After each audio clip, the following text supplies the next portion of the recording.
Hello, everyone, and thank you for joining us this evening. We are Poetry Corner Westside Connections, Verses and Vibes. We have a couple of great poets with us tonight, and everybody is located in Los Angeles, California. I'm going to pass the mic to Evan Flo, and she's going to introduce our first guest. Thank you all for being here. And make sure you like, share, and subscribe. Hello, everyone. Good evening. Thank you all for joining us tonight. And we're going to jump right into this thing poetry, celebrating Black history. And our first poet up tonight will be Nomad, the poet. Welcome to the stage. Let us know what's going on with you. And then bless the mic, please. Awesome. Hi, y'all. I go by Nomad the Poet. My name is Sekile. I am a LA native. I've been writing poetry since I was 5 years old. First published in 2005 in a celebration of young poets. I am currently right now in the CLI program, and they're helping me publish my third book. It's called Forged in Fire, Held in Love. It will be released at the end of this year, and I am also working on a film as well that goes out that coincides with the themes of rebirth and healing and growth. I'm also a filmmaker. You can find me at Sekile Odimo or at Nomad the Poet on Instagram. And right now I'm going to do my first poem. This was from my last film, The Sable Dragonfly, an ode to my Black female body. And this is called Black Girl Magic. In the celestial pools that reside within my hoops, I pluck an unsaid prayer from my teeth. It talks of the love that's embedded deep within my skin and the wisdom that is caught between my kinks. It sings praises of the meadows that reside where my thighs divide, calls my fields sacred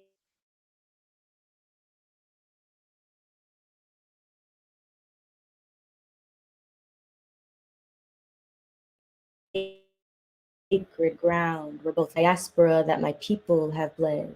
Whispers the longings of both the saint and the sinner, and how they confess they desire my temple be their next conquest. How they pray late at night to swim with their divine, ignorant to the light that lies behind my eyes. Thank you. Beautiful.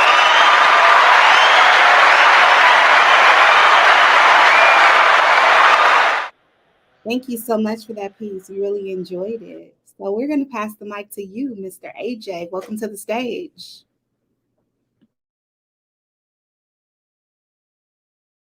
Your mic is off. Right. Okay. Hello. Thank you for having me. How's everybody doing? All well. We're all well. Thank you. How are you? I'm doing good. Everything is all right. Just I'm gonna do a piece called My Favorite Things.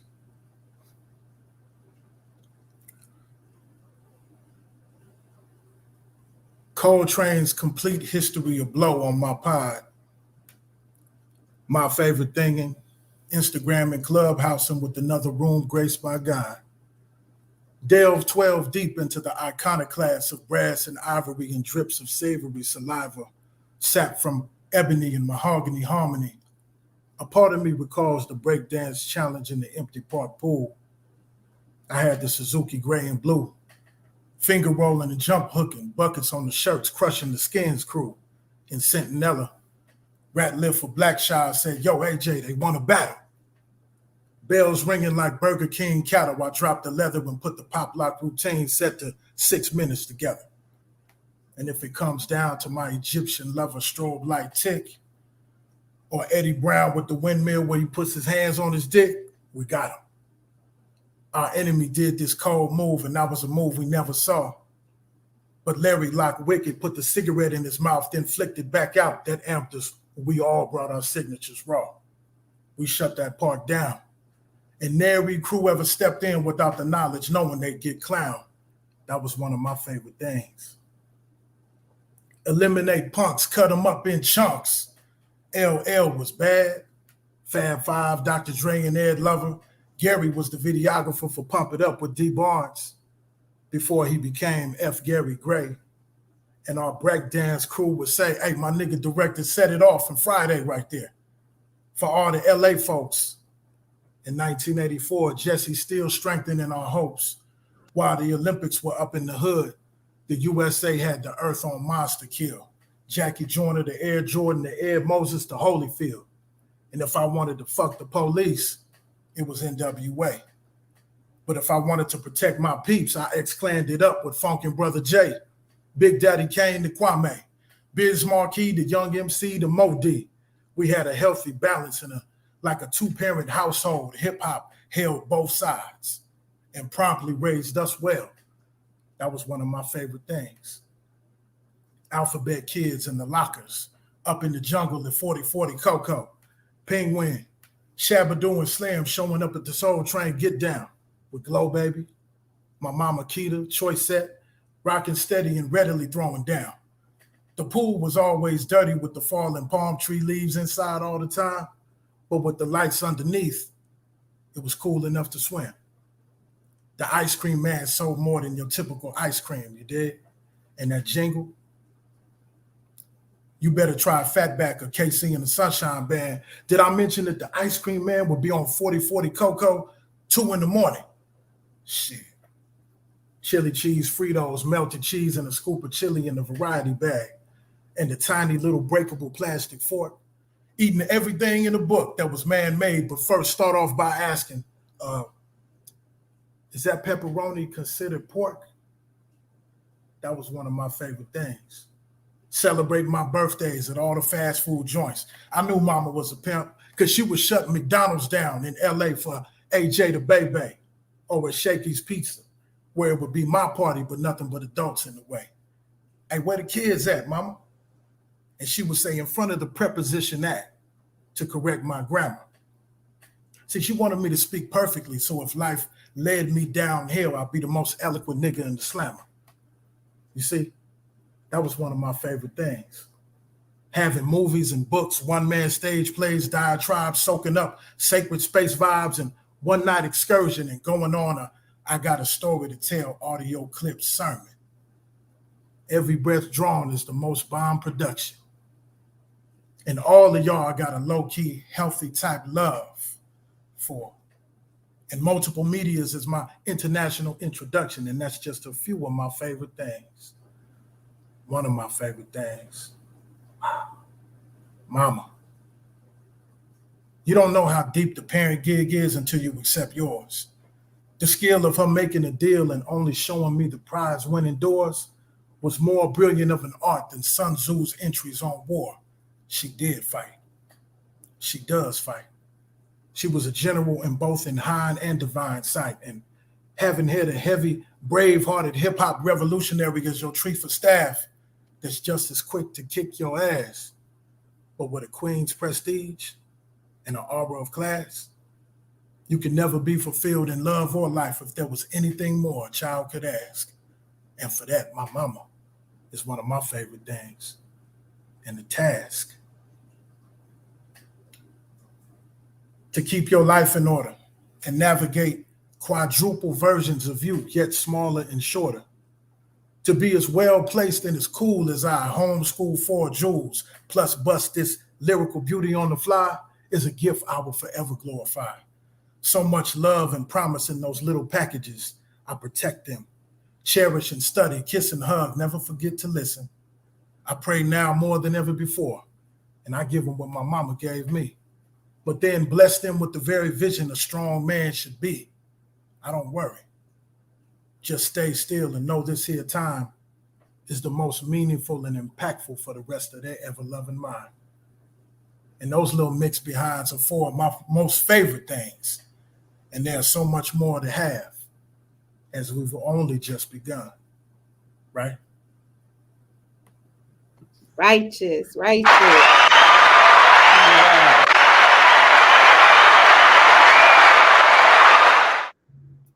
That was Deep. beautiful. That was so beautiful. It was. Thank you so much Every for that week you piece. just come with the fire every time you come back. And I hope that my children will write about me so eloquently as you have your mother and spoke so beautifully of your four boys. We salute you, King. Much love and light for that piece. Thank you so much. Thank you. And next we have Shisa.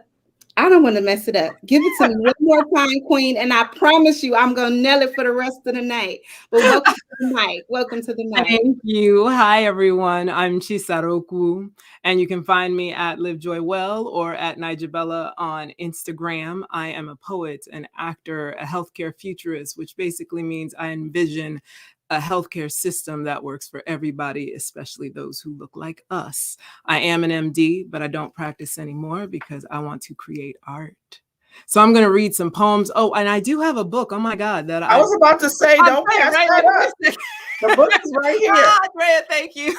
Yeah. I published that back like, oh my God, it's almost 10 years ago with poems from like age of 16 to like 25, just in that moment of transition in life. And, you can get it on Amazon. You can go to my website. It's easy to find. Once you get to IG, you can click all the links. You'll find me there. Yeah, I'm just thankful for this space. Drea, thank you so much. And the serendipitous way we met, like, I'm just grateful. So the poem that I'm going to read is called 10 Moments Last Summer. And it first appeared in the Berkeley Poetry Review. And tonight I'm reading it in honor of Tyree Nichols and every human ever dehumanized at the hands of trigger happy law enforcement. It is written after one of my fave writers, Audre Lorde, Sister Lorde, from her essay, Apartheid USA, which was written in 1985. So just so y'all know, all the words that are in this poem came from that essay that she wrote in 1985. So it's a little bit of a found, but also an homage to her. 10 moments last summer. 10. Granny's on the stoop, waiting for the fire to come. 9. And the bully boys stick together talking their rot. Their sense of urgency is fire and shots. They own these streets on a technicality. So what? 8. Granny is in her garden listening to the moon talk about cities of gold. 7. Summer is a teenage dream lulled to sleep by fire, and even if the moon's eye be the sign of hope, nothing comes. No one comes. 6.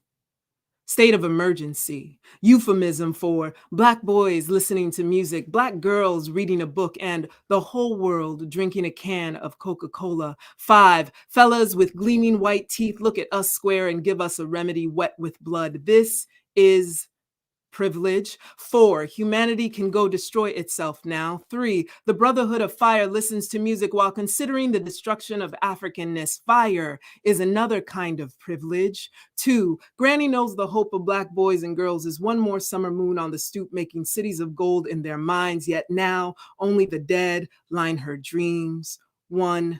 She eyes the firemen guarding the charred remains. They refuse to leave. Bully boys sticking together, talking their rot, while a summer of Black children burn in the streets and whatnot. Thank you.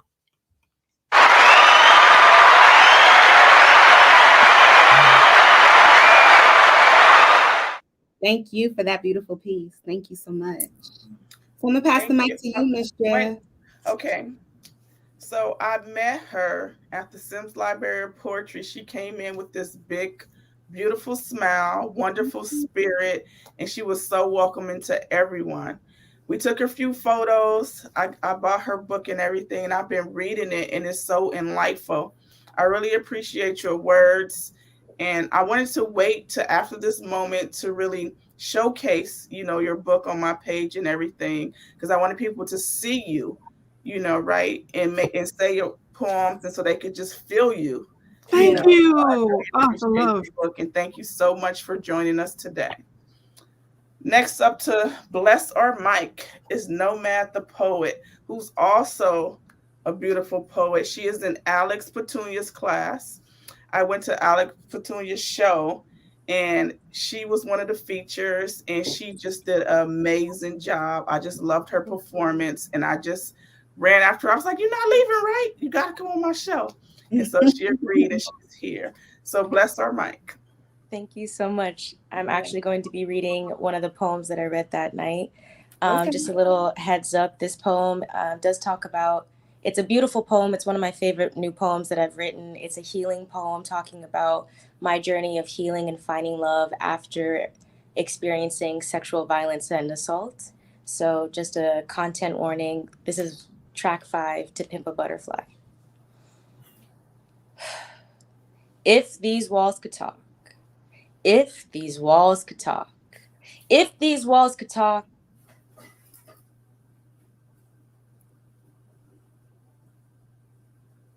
She froze. The Yes, she first time a froze. man touched me.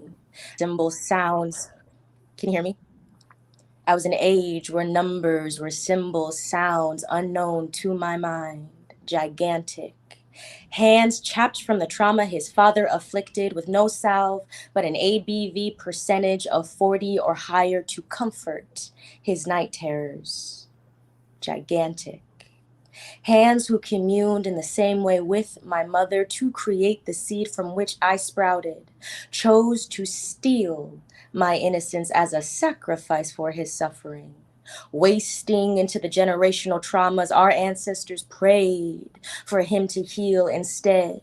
He polluted the soil in my garden, ripped out potential, and ejaculated my grandfather's trauma onto my face, my chest, my bed. If these walls could talk, they'd censor the second time a man touched me, tricked into a room under false pretenses on the eve of a great aunt's funeral and my 10th birthday. Let's go grab the Xbox. I got a new game to show you. Happy birthday. Family ties into trauma and trauma ties into the family. His hands were laden with a white man's greed that sold him off centuries ago and dehumanized his women after. So it does not surprise me that I was left face down in shame as he left satisfied. If these walls could talk, they'd cringe at the third time a man touched me. Too timid, too terrified, too trifling and tone deaf. He made up for his shortcomings by driving me around Los Angeles in busted cars. First Bertha, then Sally. We'd sing with abandon on our way to tequila slick dance floors, our only refuge in a cage of anxiety and sexuality, confusions and explorations. I have your love now, but I'd be so lucky to love you in 5 years' time. Just give me time.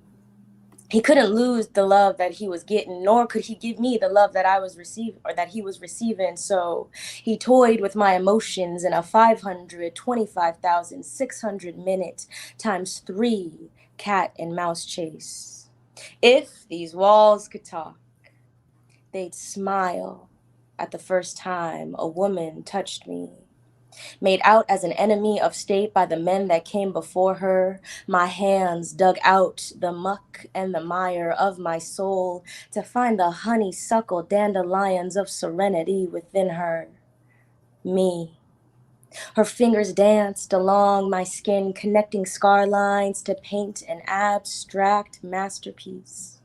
Peace became tranquility after pain relinquished its cruelty, healing. With her, I began healing. With her, I learned releasing. If these walls could talk, they'd laugh with delight from the fourth man who touched me, the last man who will ever touch me. They'd sing the psalms I've transcribed in the twilight hour, written to the rhythm of his resting heart rate, sleeping next to mine. Bless his hands and breathe relief because his divine masculine, fluid, gentle, and strong met my divine feminine, fluid, graceful, and resilient in a moment greater than passion, in a moment deeper than lust. In a moment of collision after a decades-long gravitational pull led to our soul's inevitable amalgamation in the concert hall of praise, we found love. He came to me as an unexpected consequence of EMDR work and Ashanti breaths. He came to me as a friend of a friend who grew into a home. He came to me as an angel number 1111. A reminder of the work manifested. His hands release the binds that cramp my vertebrae. His tongue, a gentle balm to the past torments. His body tames the wild that flares in the night.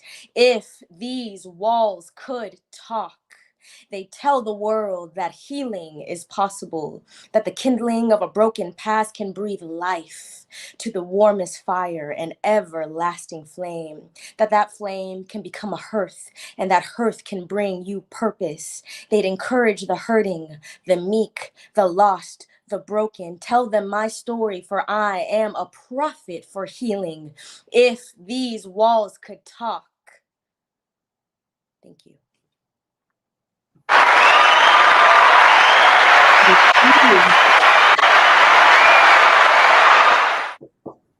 Wow. Thank you so much for that piece. The second time. Yeah, that was beautiful. You get different. That was beautiful. Thank you Thank you so much. Thank you. Up next to bless our mic is one of the best that has ever done it, AJ Wan. He came on here the first time. He was playing at first. Right. Ebb and flow got it out of him though, right? They was going back and forth, and he brought it every single time he comes on. He brings it. Bless our mic one more. Bless our mic again this round. Yes, ma'am. Yes, ma'am. Thank you, Andrea.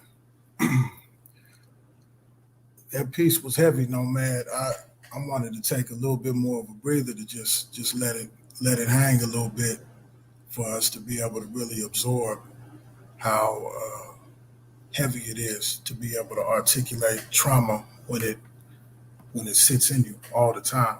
You know, it really is. It's a heavy situation. So I respect you for being open enough to deliver it to us. This piece, Miles Davis is one of my favorite inspirations for poetry. I know he does music, but there's poetry in his music. He did a concept album called Aura, and in it he did a track that represented every color, each color in the color wheel. So I took each color in the color wheel and brought what my representation of that color is in poetry. And I'm going to do orange for the prison system.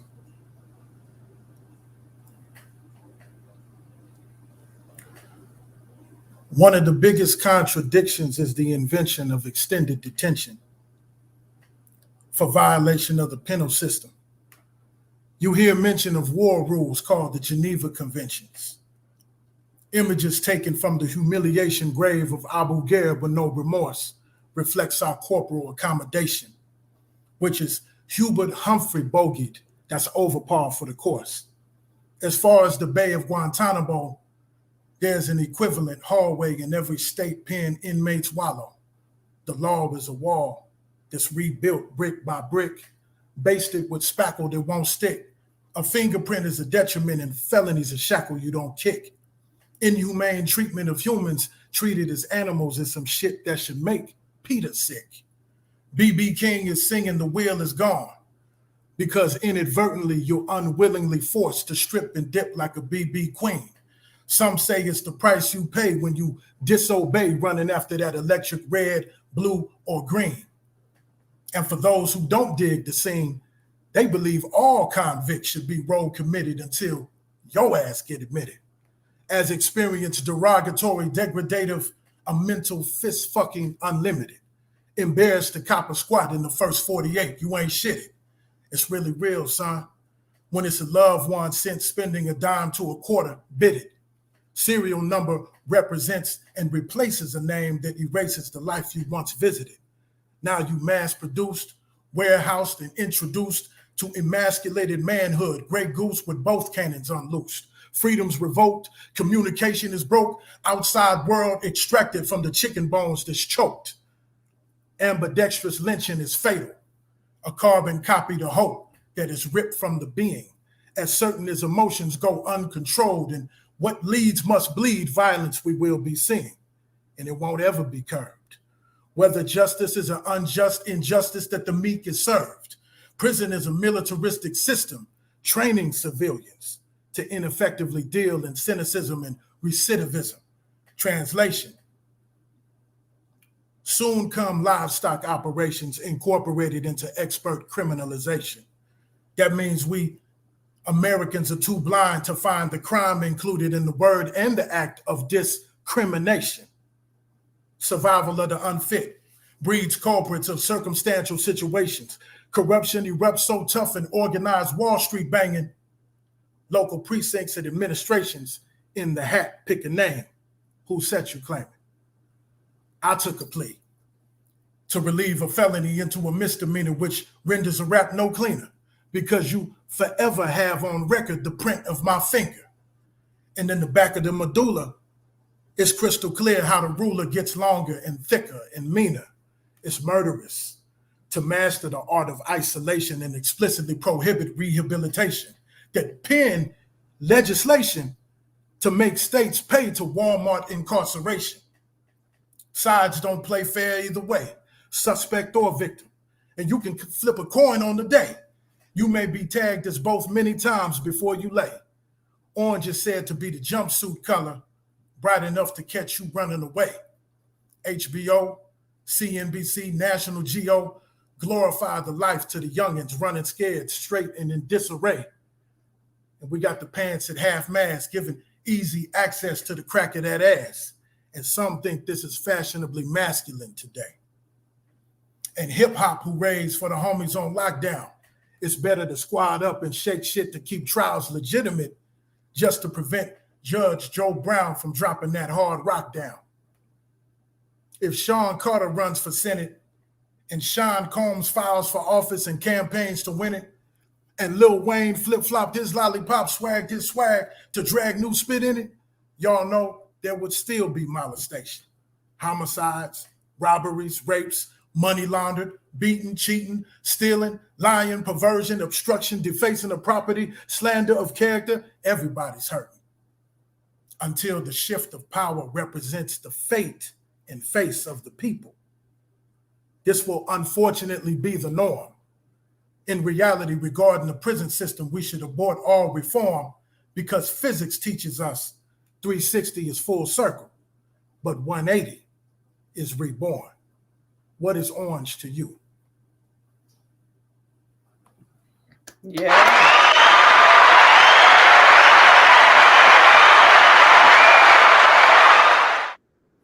Fire.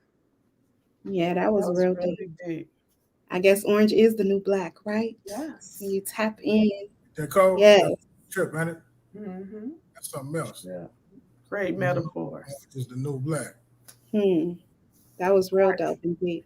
Well, it's been a blessing already. The mic is on fire. These poets are bringing it. It is deep, making you think, right? And we love it. So we're very grateful for all of you thus far, and we'll circulate the mic again. So, Miss Drea, who we want to pick up next? Ebb and flow.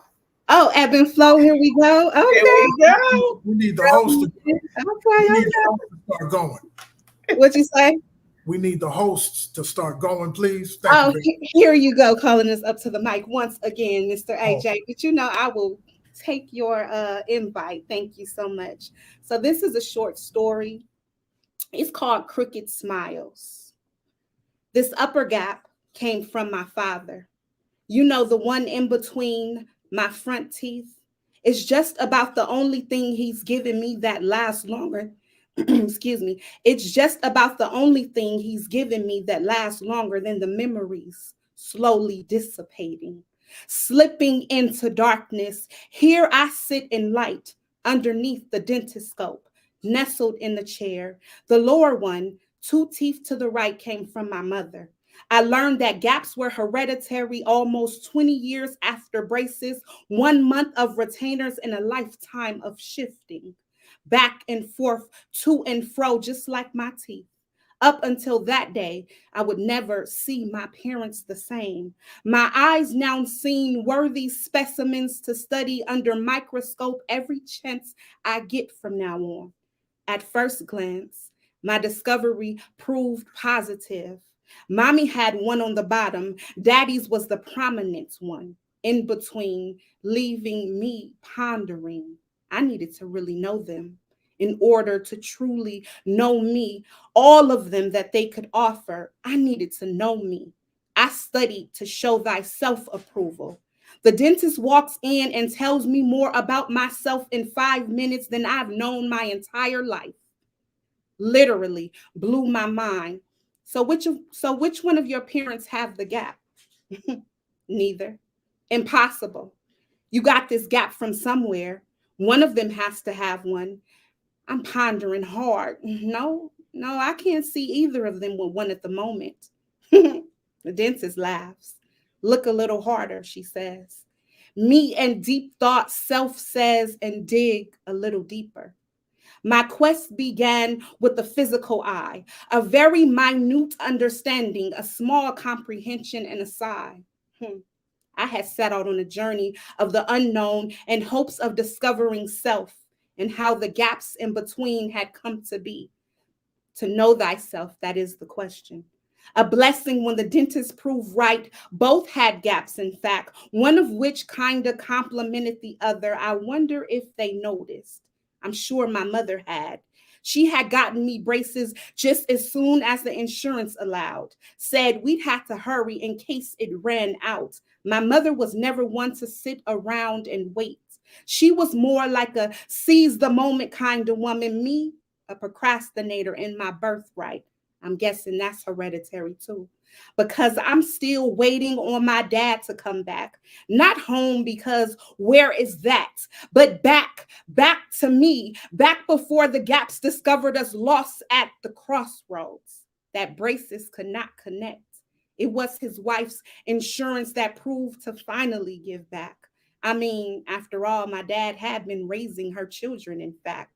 So much so that he forgotten how to pick up phones that called bedrooms of telephones that never lit up in the dark and rang on loud ring over Tupac blaring in headphones. Around 3:30 on early days, like old days and times where I could rewind my tape, hoping the ribbon didn't break. Fragile like my soul when he didn't come home to me.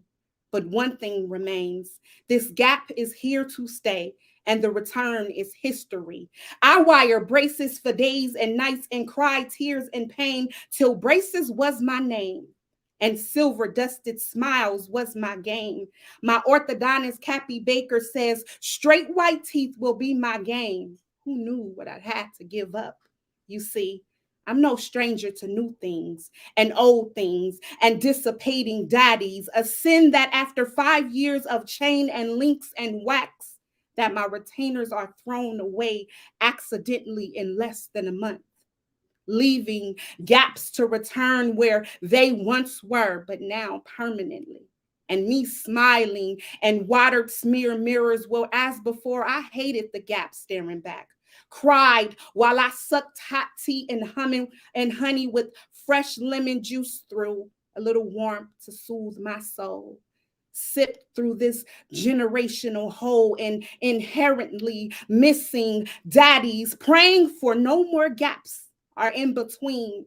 It's just me, staring in this dirty mirror, trying not to scream because all I see is he staring back at me, but never smiling. Maybe that's why I've been left in the in between, reflecting everything I am to be, but afraid of the eyes staring back at me. I must have seen gaps that braces could not link long before she finally got a job that paid off, or before my daddy ran off, promising he was just a call away, less than a 15-minute drive, but a million miles in between, returning back home to me, never. Forever, I am changed. And after 5 years, the braces could not display a smile perfect like he appeared to be. And when he came on Saturdays to pick me up, I had already been dropped off in chairs that reclined so far back until I was in a lying position, looking up at ceilings, blinded by lights, while the dentist checked fillings. Little did she know I had left those in black bags like the ones he used to carry, until he remarried and the gap grew, returning back like it had never left, imperfect, just like my hero had proved to be. Crooked smiles always seem to make broken things complete, and so I smile and remember the part of you that is all mine, mine's to keep. The part of you that was planted in my genes. So now orthodontists become therapists, proving to rip you open and demand a healing, revealing that my mother's genes are strong, but my daddy's genes, those are the reason that I am scorned. Crooked smiles.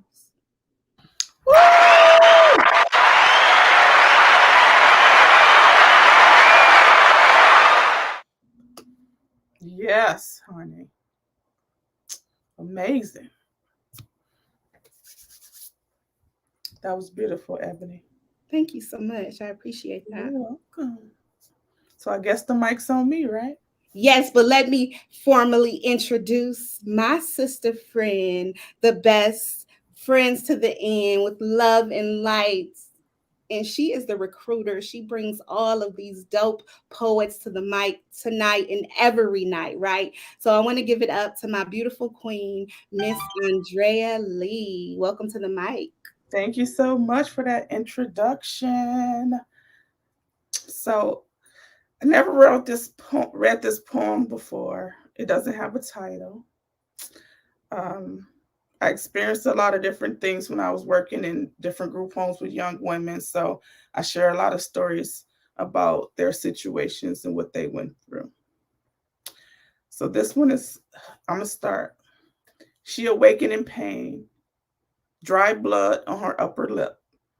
It took what seemed like hours to pick herself off the floor.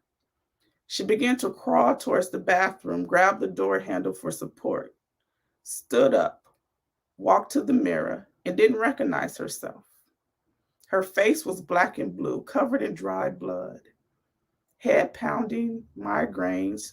She ran a bath and sat in the tub until the water was cold.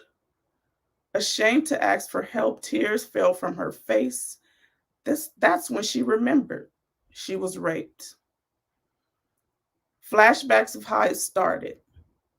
Blaming herself, she contemplated suicide, reached for the razor and began to slit her wrists, believing that no one would miss her, so no one would care.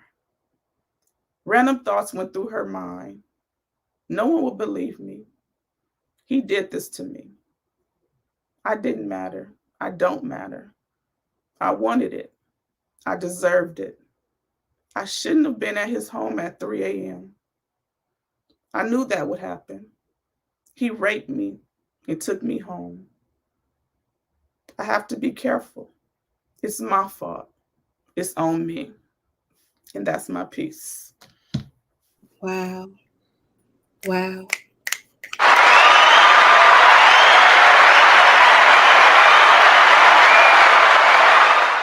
That was a very deep piece, and it was a much needed piece. And it's speaking from the perspective of so many victims who feel that it is their fault when it is not. And it doesn't matter if you are there at 3 or 4. It doesn't matter if your dress is short and your lips are red. It doesn't matter if you walk with a sexy, tip. It does not matter what you do. It never gives anyone permission to violate you. So for every woman that is a victim, that is watching, that is with us, we send healing, love, and light to you. And we want you to know that it is not your fault. It's And not your you fault. still alone are enough. So thank you for that piece. Thank you so much. And the mic's back on you.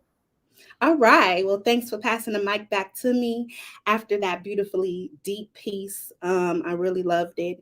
And so we're going to take it around again, and we're going to go back to you, Miss Nomad, the poet. All right. So this next piece that I have is called Overlooking the Hurricane That Once Threatened My Existence. It's in 3 parts. Part 1, Eye of the Hurricane. As I battle an invisible current upstream, I take deeper breaths to ensure my survival from Category 5, 1,095 miles per hour gusts of life, eroding the remnants of who I was. She crumbles into sediments, becoming fossil artifacts later to be categorized as nostalgia. Part 2, Spiritual Warfare. I've been sleeping on a spiritual air mattress in borrowed rooms and office spaces, discovering the word home through mirror reflections and shadow work, finding balance in the warfare on faith and resilience. What doesn't kill me manifests so deep in knots, it scares the chiropractor every time he touches me. Part 3, Comfortable. But here, my love, here, nestled in this interchangeable spoon under silk sheets, held in your arm, grounded in your breath, my roots hold firm on the foundations of growth. They reach up towards the light of us, of you, a star that rivals the sun, you. Here I find the strength again to continue. Here, my love, here I release on an 8 count. Life's humbling hurricanes, life's brutal gales that have swelled my lungs and bruised my chest for so long. I almost believe them a part of my anatomy. Here, my love, here. I don't need to battle an invisible current upstream because here, together, we glide on the currents with wings made of love above the bullshit, all the way up to the stratosphere. Here we smile. We smile. Because we now overlook the hurricane that once threatened my existence. Thank you. Yes.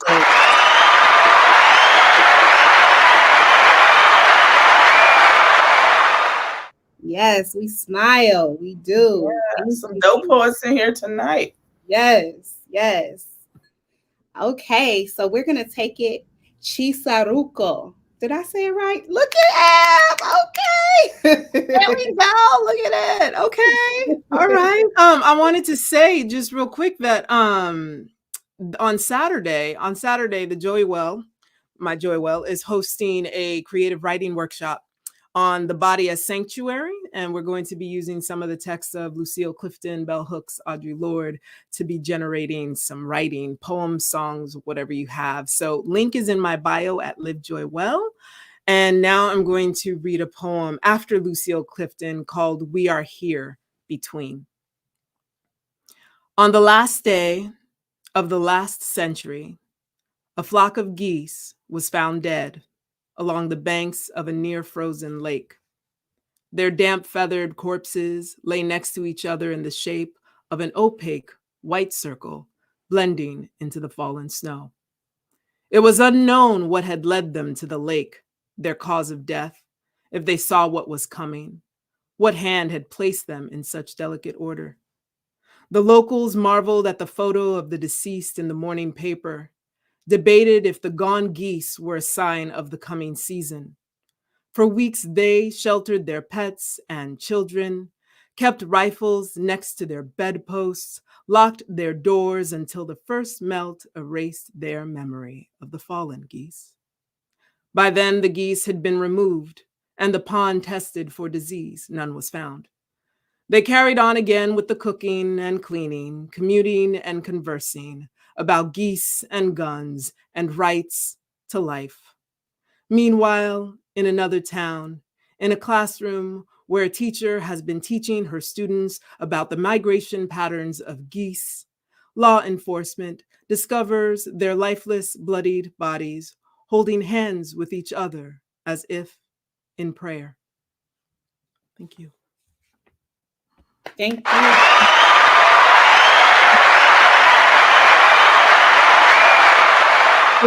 Before we move on to the next poet, Mhm. Alex Petunia, No Man's the Poet Teacher, says, so proud of you, powerhouse poet tonight. Yay. That was nice. All right. So we're going to bring it back to you, AJ. Bless the mic again, please, King. Thank you. Thank you.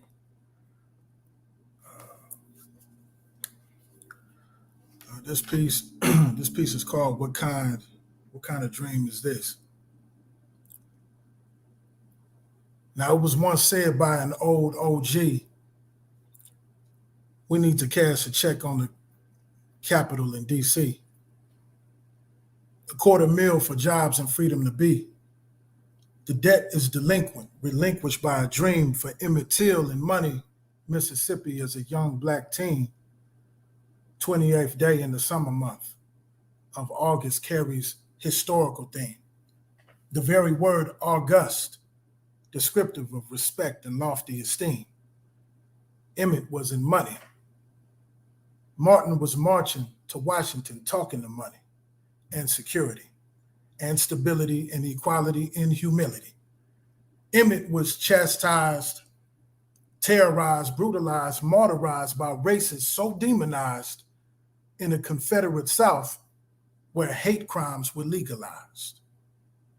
A reverend from Atlanta, 8 years to the day, was ostracized on the prize viewed through his eyes. 2 months before, Medgar met fate from the same Mississippi hate. White was supreme. This was what sought a king to envision a dream. The movement started at expense of Miss Mamie, brokenhearted, open casket to disclose the ill of hateful bastards. Mississippi burning up the street to North Philly. Brotherly love was lost by black and blue, who popoed as gutterly thugs. 9 years after Till, a year after King on the Hill, North Philly turned Mississippi and gave blacks crooked letters and humpbacks under Ku Klux Klan crossfire. 365 prior, Dr. Martin gave no pardon to a nation based in segregation and discrimination. Preacher was power. Less than 5 years later, his life was taken. And so was ours. Civil unrest in the hundreds. Pride in the people was stunted. Brothers were endangered and the public's most hunted. King, Medgar, Malik Shabazz, plus both Kennedys down for the cause, all disordered by the court. What that dream looked like? The come up came up short. Chi-Town riots, not to confuse with 1919, but the one the day after King at Lorraine Motel in Memphis, insurrection and sickness. Leaders laid on backs, brothers on a blacklist. Ali stripped of his business to stack bread with black fists. What that dream looked like, huh? Did we advance? Or did we do more dance? Nomad the Poet, Drea, Ebb and Flow. What that dream look like? Did a fighter have to die for a predecessor to rise a mile high? 45 years after the dream and 45 before the rebirth of a king, the people accepted a people once so rejected. Barack Obama. Middle name, namesake to a Middle Eastern enemy of the state. Last name rhymed with the first name of another in the terrorist wake, Osama and Saddam. Now put into perspective Emmett and Trayvon. What world did they bomb? Killers walk free. That ain't a dream to me. The treatment given to the Obamas in the White House was 8 years of a nightmarish shame to see. Shit, that ain't a dream to me. Alton Sterling, Philando Castile, July 5th and July 6th, declaration to independently kill, just like Emmett Till. That ain't a dream to me. Died by a ruthless hand, Michael Brown, Sandra Bland. Taking these to observe. Freedom to be gainfully employed, but to stay in your place, boy, ploy is served. This was why a king was in Memphis, fighting for sanitation workers, unequal pay and unfair conditions. And this right warrants a murder. Threats warrants a kill. Hearsay is enough for a cap to peel. Same story, same song. You can keep your marbles wide shut, because if this was a dream, I ain't gonna sleep long.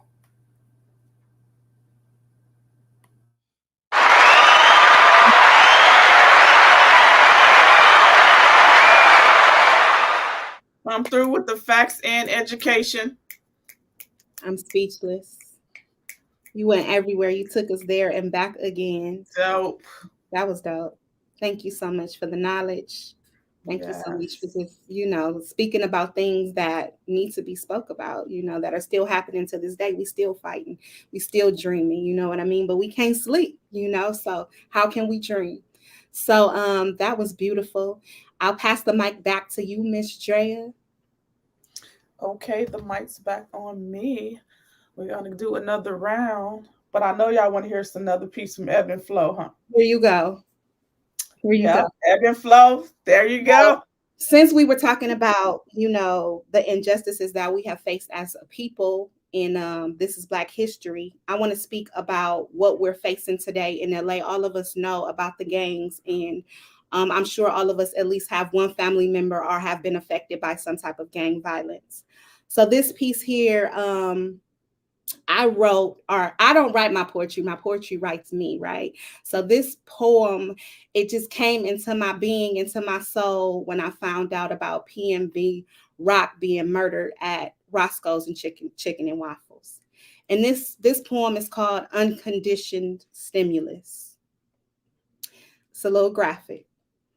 What's your location?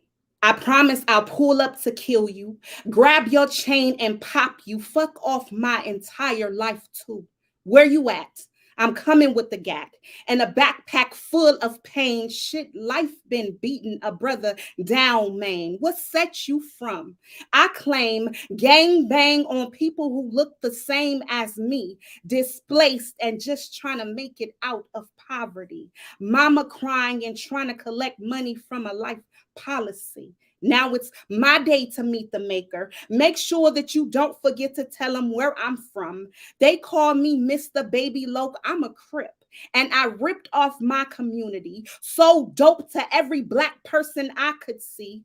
Not to mention, I don't claim or take care of my babies.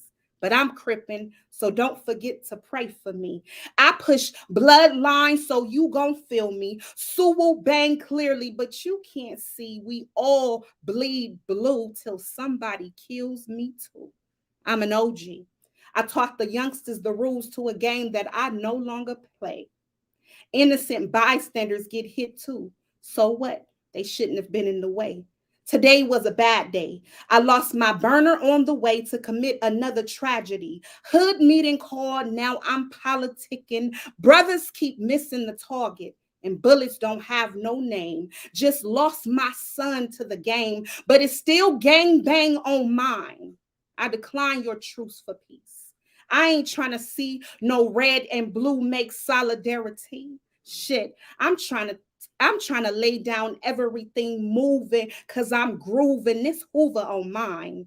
Forget a life sentence. I'll do the time and shine, or the real niggas locked up anyway. I'm willing to die for this spit. Click, click, bang, bang. My pistol's loaded and I'm coming for you. Not to mention constantly forgetting that I look just like you. And my daddy left too. And my granny gone. Nigga, fuck your soul. What set you on? What block do you stand on? We got everything in common, but I still kill you out in cold blood. What set you from? Where your mama live? Hold up. I know them, but you still gotta die. This Pasadena blood's on mine. I ain't from around these parts of town, you clown. My ghetto ain't look like yours. You don't know me, homie. I ain't from around here. But my pants sag low like yours. My rims scrape the same floor. My crip walk is just reverse. My turf, your turf. Let's not break the curse. You walk like me too. And you look just like I do, chucking up gang signs. This Raymond on mine, you gotta die today. My baby mama told me what you had to say. Forget my hood, well, nigga, it's forget you too. Pull out my burner, left you stinking too. Proof that my black life don't mean a thing to me. I killed you, now the gun's pointing back at me. Unconditioned stimulus. Woo!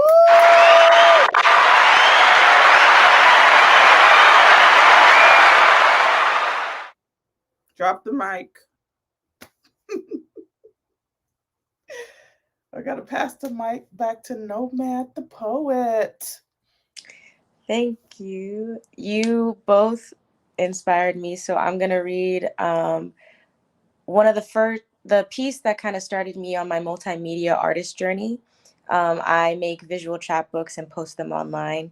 This next poem is called Melanin Rich, and I wrote this the day that I found out that Trayvon Martin, his murderers got acquitted, and nothing happened to him. Or nothing happened to them. So this is Melanin Rich. This ain't your mama civil rights movement. This is me claiming my black body back movement, me unapologetically taking up space movement. This ain't your daddy's Negro saying, oh yes, sir. Oh, no, sir. I'll hang my head below your sir movement. This is I will not go quietly in the night movement. This is how are you gonna tell me that the police shootings that pop every other night ain't the new strange fruit movement. I dare you to look at me. I dare you to see a black woman, a human being, living and loving and hurting and learning, living. I dare you not to hypersexualize me. I'ma say it again. I dare you not to hypersexualize me. I dare you to see me throw up my hands in heavenly worship and not at the barrel of your gun with my hands up praying you don't shoot. I dare you to go against the images of people that look like me, the images the man controlling the strings has threatened or poisoned your mind with. I demand you listen to me. Listen to my mind and to my voice. I demand you respect me. Don't tell me that I'm articulate. Don't tell me that what I have to say is cute. I demand excellence from my country, my government. I demand excellence from my elders and my peers. I demand excellence from myself. This ain't your mama's civil rights movement. Thank you. Ooh, thank you. Yes.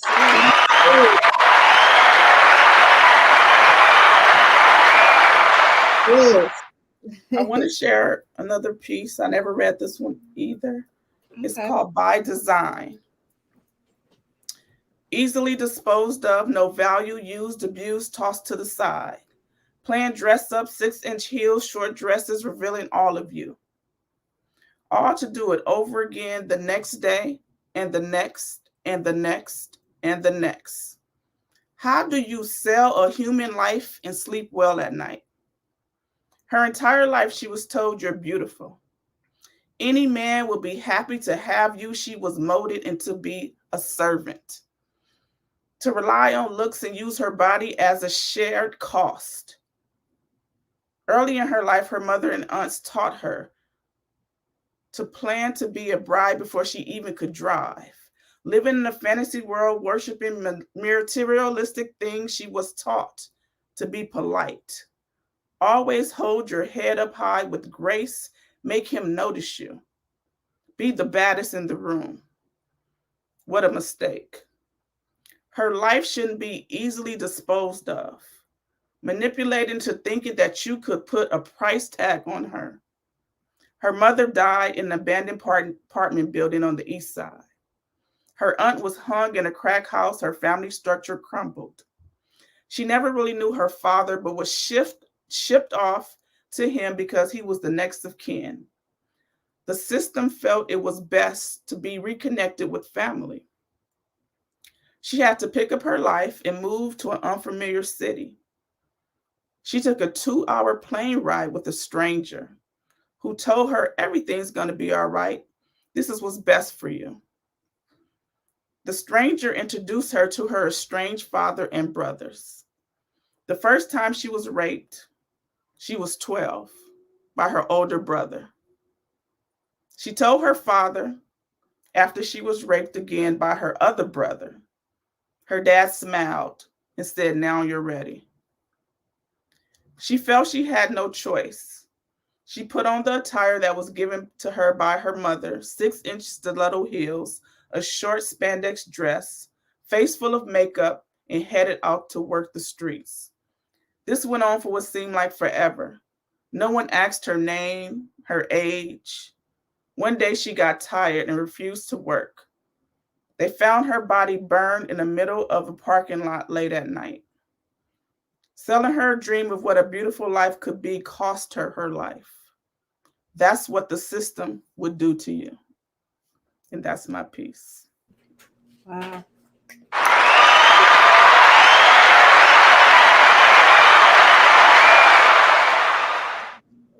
Abby Flo, the mic's back on you. So many girls lost in the system. It's just so sad. Thank you for And that's bringing. a true story.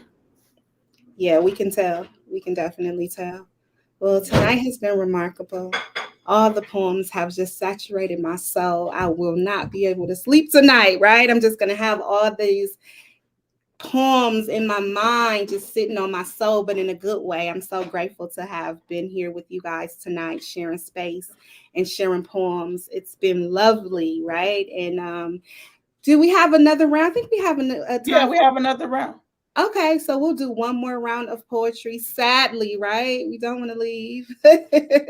But we're going to do another round of poetry, and we'll go ahead and go with Nomad the Poet again. I just want to say thank you all so much for holding space for all of our words. I am so honored to be reading with y'all. I'm inspired by every one of you. Andrea, thank you so much for inviting me to this space. My last piece tonight is also a part of my book, Forged in Fire, Held in Love, and it's called Rainbow Cover, Black Spine. My skin is the hue of blue, royal, deep, and full, signifying the blood in my veins from the kings and queens I descend from. My hair is a luscious green, the color of our mother before man defiled her, ever growing and wild, untamed and soft with hidden secrets and mirth. My eyes bear a golden glow, luminescent and beautiful, timeless and strange, shining the lights of heaven to illuminate the night. My spine is a beaten black, muddied, bruised, and blocked, tender to the touch with footprint tattoos that decorate my decaying vertebra, grazed with the scraps from progression. All lives matter until you're the latter, black and female. But my skin is the shade of royalty and my hair is the shade of nature. My eyes are the sun and I'm still standing, lifting you up. Thank you. Thank you. Beautiful.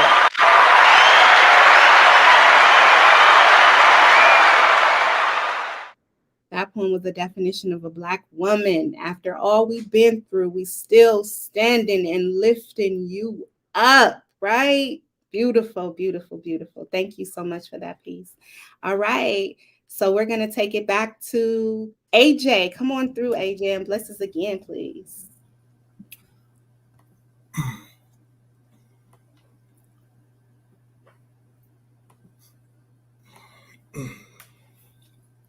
Sister girl, speak poetry to me thoroughly. From the water flow of chromosome mitosis, the home of the embryo hostess, the fetus to the birth of the first baby to the cradle of life, you're more than able. A living legendary fable once told. Originality of civilization unfolds from your vessel, from the motherland with a mother's hand to mother man, kind, carefully, and lovely in your prime. Sister girl, speak poetry to me, time by time. Sister girl, speak poetry to me. The boat ride over was so bumpy, for we were immune to the pain, blended by the blood stains, drained by the rain, rusting the raggedy chains, chained heavily to my agony of body and brain. The brother beside me died insane, inane, inhumane, arcane, and didn't even get a chance to be called by his new name. Sister girl, speak poetry to me, because there is no one to blame. On my very heavy shoulder, plantation hotter by the day, the night's much colder. I built strength by breaking boulders, while spirit was torn, tattered, and rotten. Broken soul shaking, just waiting and plotting, while I plant crops and pick cotton. I'm so sorry. I couldn't have gotten to the disaster grave master who had his prick in it for that same cotton picking minute. I apologize for not stopping the cries from your tearful, defenseless eyes as he bastardized your thighs. I prayed for the courage and bravery within me to send we into freedom, but all you seeing is savage semen from demonic demons. Evil's under the impression he's pleasing, and you under intense suppression, screaming. Sister girl, speak poetry to me. We'll roar into the 20s, 30s, and 40s. Lena Horne, she kept that weather stormy. Josephine was a baker that warmed me with sexy dancing and sultry singing, giving them all she could give them. And speaking of fabulous rhythm, you could catch Miss Ruth Brown and Lady Day in the Harlem's heart of town, stomping at the Savoy, jigging and flipping around. Finger wave girls and conch-haired boys trying to look like Sugar Ray.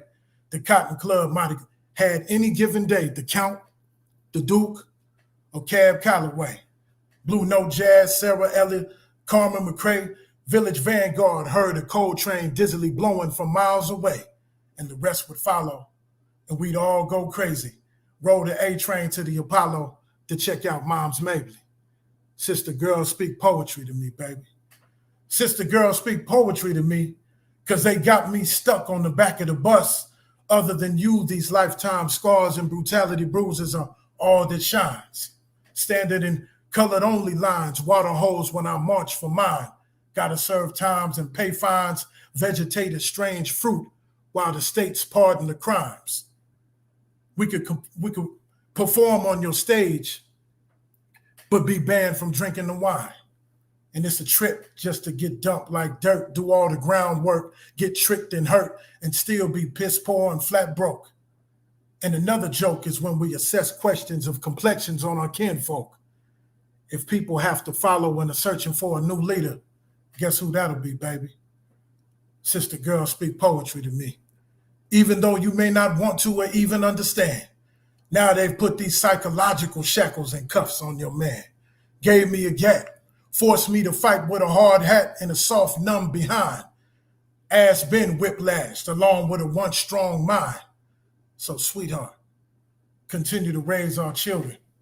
I write you this letter hoping to make it better, wishing I could be home building with you instead of off in Vietnam killing folks who did me no harm. If only oppression had a face and a place to drop a H-bomb, I would be home now, beside you and my mom, in the living room on the couch watching the field call, holding my child, treasuring your timeless joy, contagious smile. I open my eyes to see the dream is unreal. I find myself on the front line as the main detective to the minefield. Well, honey, I think I just stepped on one of them. Because now I can see you in Junior, but you can't see me. Sister girl, speak poetry to me. And while you speaking, I'll be fixing the water faucet. It's been dripping and I've been slipping. I would love to bathe in your black power. It remains to reign supreme if men walk as kings and treat you as queens. The way we treat you was how we get treated by police, politicians, the prejudice during interviews and auditions, and by every judge.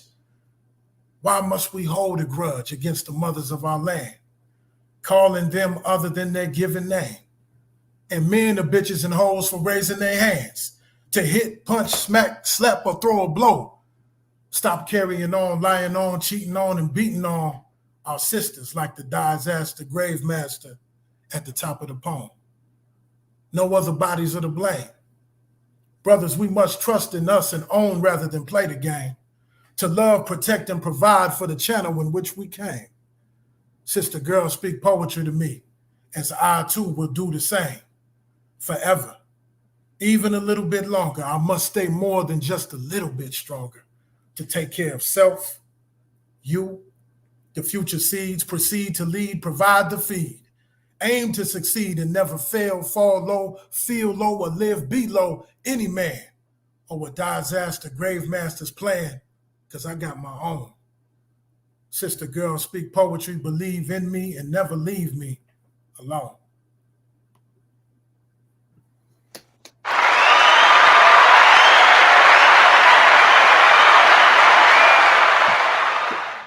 That's for all of you. That's for everyone Thank watching. you. Thank you so much. Beautiful. Beautiful. Right. My mother, that was my top level fan right there. And I would always get into, I wrote that piece about 25 years ago. Wow. And that's why I haven't read it in that long. But I used to read that to my mother. And she was like, son, you the best poet I've ever heard. I said, Mama, I'm gonna just take whatever the talents are that you instilled in me, and I'll continue it on. So even when you gone, I'm gonna keep it pushing. So I wanted to honor and close my piece out by saying thank you for inviting me and having me here. But I wanted to end it off in something that was reflective of my honor and appreciation for all of you and what you've gone through, what you succeeded from, your victories, your losses. You always gonna be a winner. So that's my dedication to all of you. Thank you so much for that, AJ. We really appreciate that. Your mother did a fine job. She did a fine job. We love it, and we are so grateful for who you are and that you are a Black man that protects and serves his women, right? And we really appreciate that. We don't need the po-po because we got AJ, right? So we love you for that. We really are grateful for those words. I mean, I'm filled to capacity. It's just beautiful. It's been beautiful. All right. So enough of me. Chisaruko, back to you. Thank you. Thank y'all. Oh my gosh. Y'all have been amazing, and I really appreciate being here with y'all tonight. This last poem is, I'm still working through it.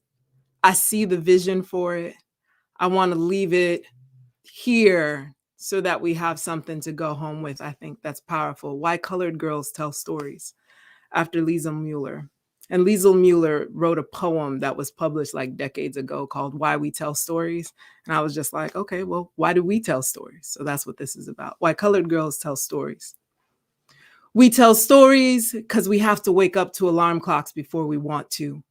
Eat yellow box cereal in the morning and cup of noodles at night when the rent's due. Pray 5 times a day, be at church every Wednesday, Friday, and Sunday, and still a house of worship ain't got room for our breakthroughs. We tell stories to get our bosses out of our asses and then pastors out from up our skirts. Let folks know that what our aunts and uncles did to our bodies made us hurt. To remind y'all that Keisha was too young and what she wore that night don't matter. That shit was never her fault. Stop giving voice to her attackers. We tell stories to converse with our ancestors, to click-cluck our colloquials and dialects into every space we gather, to bridge our mother tongues to American slang, create new ways to speak because we ain't afraid to do a thing, to honor our bodies and our ancestral homes, use our words to shape-shift us into immortal flesh and bone. We tell stories. We tell stories because the moon still rises over slain bodies abandoned in the streets and white people still trying to gas us to sleep. with minstrel shows trying to erase our know-how and our say-so. We tell stories to counter every statistic that denies that our existence justifies our divinity. You ask what divinity, because you ain't trying to see every hair on our body defies gravity.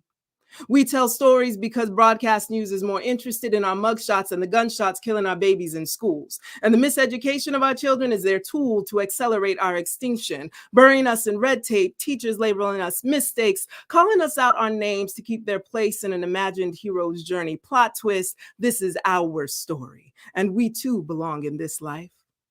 We tell stories to put our minds at ease when it'd be easier to wrap ourselves in a technicolored afterlife than live one more hellish day as a battered wife, a battered daughter, a battered sister. Just because you don't see the scars don't mean somebody didn't hit her. We tell stories to be the map to her loss, the road to her refuge, the treasure at the end of her rainbow. We tell stories to keep our minds on our business because we've learned that no one else will. And even if they do, they're bound to extort, appropriate, or steal our stories. Make our contribution permanent, etched in your eardrums, tattooed on your heart, so you can never say we weren't here, that we weren't a part. We tell stories because we learned to phoenix a living out of ash and dust, that no matter how hard you punch, we steady rise because the God in us we trust. We tell stories to leave a blueprint for our babies, to remind grown-ups that when you ask a child what they want to be when they grow up, they just want to be loved, not maybe. We tell stories to transcend space and time, to destroy social constructs that warp and confine. We tell stories because our bellies deserve to heave in laughter. Because sometimes the beat of an angry drum, a march, or a raised fist doesn't make justice come faster. We tell stories to look back and know what we escaped, to celebrate the life we fashioned for ourselves on this blue marbled landscape, to remind us that the joy of that little girl inside us is what has always been at stake. We tell stories so y'all don't forget. Tell stories so y'all know we ain't finished yet. From New York to the Bay, Lagos to LA, down under and in between, watch us as we take step on this intergalactic scene and dubstep through this earthbound interlude. Show off the bodies we were taught to hide. Let our words marinate and magnify. Our joy be our guide. We tell stories because our success is not anomaly, but prophecy. That in a future that outlasts our enemies, our stories will proclaim through all eternity the truth that so many have tried to resist. We exist. We exist. We exist. Thank you. Welcome. We exist. Yes, we do. Yeah. We do. Yes. Everyone stay on when the credits roll so we can talk to you guys after the show. The Ebb and Flow is going to close us out like she always beautifully does. Yes. Thank you all for joining us tonight here on the Poetry Corner Westside Connection. Thanks for everybody out in the world that is watching us tonight. Don't forget to like and subscribe and meet us next week on the West Side. And we're signing out. Love and light.